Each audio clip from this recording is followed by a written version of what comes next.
We have more for Your Ears Only. I'm David Alpern. I'm Katherine Herzog with this news quote. It wasn't a room full of wounded soldiers. These are the richest, most privileged people in the world. That was British comedian Ricky Gervais defending his predictably cruel comments about the stars at this year's Golden Globe Awards, which he once again hosted. Now this. How could you live like this, Mary? I didn't know what else to do. Does the smell bother you at all, Mary? I had an air freshener in there. Oh, we have 4 cats. You can actually hear the rattle when he's breathing.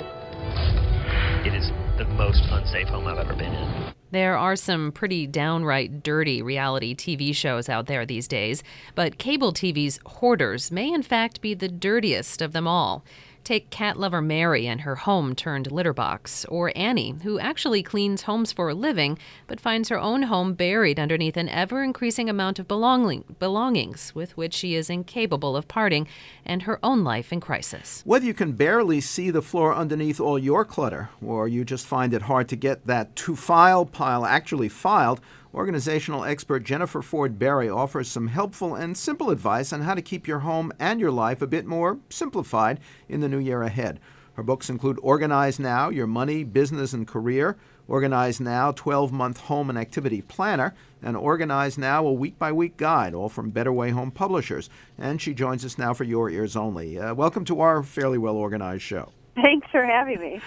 You write that clutter tends to pile up more easily in the colder months. So to start off the new year on the right foot, what are some first simple steps people can take? Is it simply an out with the old, in with the new approach? There's really no right or wrong answer on what you're supposed to keep and what you're supposed to get rid of. And one of the two questions I have my clients ask themselves, or I ask myself, is do I love this or do I use this?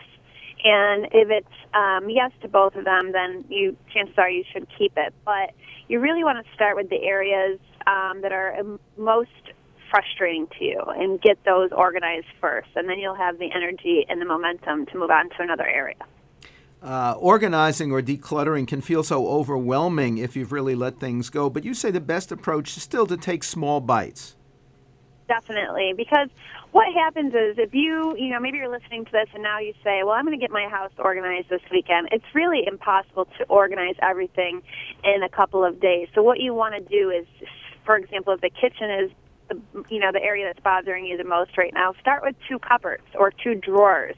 And the key is to do it from beginning to end. Don't get sidetracked by looking over and saying, oh, there's the living room. I really need to organize that too, because then you won't finish what you started, and it will just actually make you feel worse rather than if you finish it the right way. You'll look at that new organized space. You'll feel better. You'll feel energetic and empowered, and it will actually get the momentum going to move on to the next area and the next area.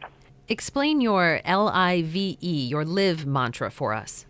The L stands for list, and that basically means that you're going to write things down, especially to-do lists, your schedule, all those important things, because that will clear up the mental clutter if you just get it written down. It's really hard for all of us to remember all of the things that we're responsible for.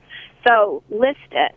The second is I, and that stands for internal environment. And that's just saying that your internal environment is just as important to organize as your outside.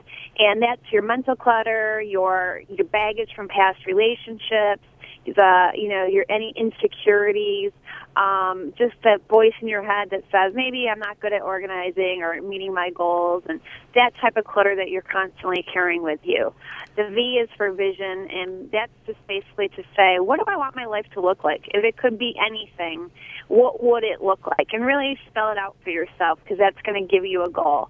And then finally, E is for external environment. And after you're done on the inside, you want to get all those external spaces in your life, in your home and in your office and workspace. Get those organized, because that will help keep this whole package going. Many people think organizing their clutter into storage bins is a good way, at least to start straightening up the mess, but you're not a big fan of those bins. Why not? Well, I am a fan if they're used the right way, but I think what happens with a lot of people is that you run out and you buy more organizing tools and more organizing containers, and you're going to come home after you spend your money and you're going to become an organized person.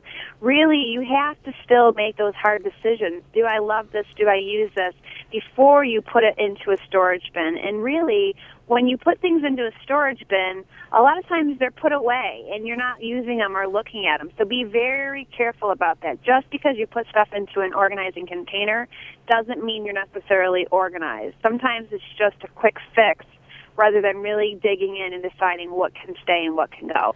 For all the physical and emotional effort that may be involved here, you say organizing is going to save you money. How so and how much? Well, it depends on how disorganized you are, because many times if you can't find something you need when you need it, you'll run out and buy a replacement. It can cost you money if you have a storage unit. You've had so much stuff that now it doesn't fit into your home and you're purchasing storage space every month. It also can just cost you money depending on, things that you're buying and you're bringing into the home, but it's just actually clutter because you're not using it. So, and many times I've organized with clients and they've found money because they were getting organized. Oh, here's a gift card, that I had for a year and a half, or here's a check that expired because I didn't know where it was. So there's a lot of ways that getting organized can save you money, and it also can help by organizing your financial life because, we all know if we don't pay our bills on time, we're going to get a late fee or we're going to have bad credit. So those are just some ways that it will cost you money. Jennifer Ford Berry is the author of Organize Now, Your Money, Business, and Career, Organize Now, 12-Month Home and Activity Planner, and Organize Now, a week-by-week guide, all from Better Way Home Publishers. Her website is jenniferfordberry.com. And this has been For Your Ears Only.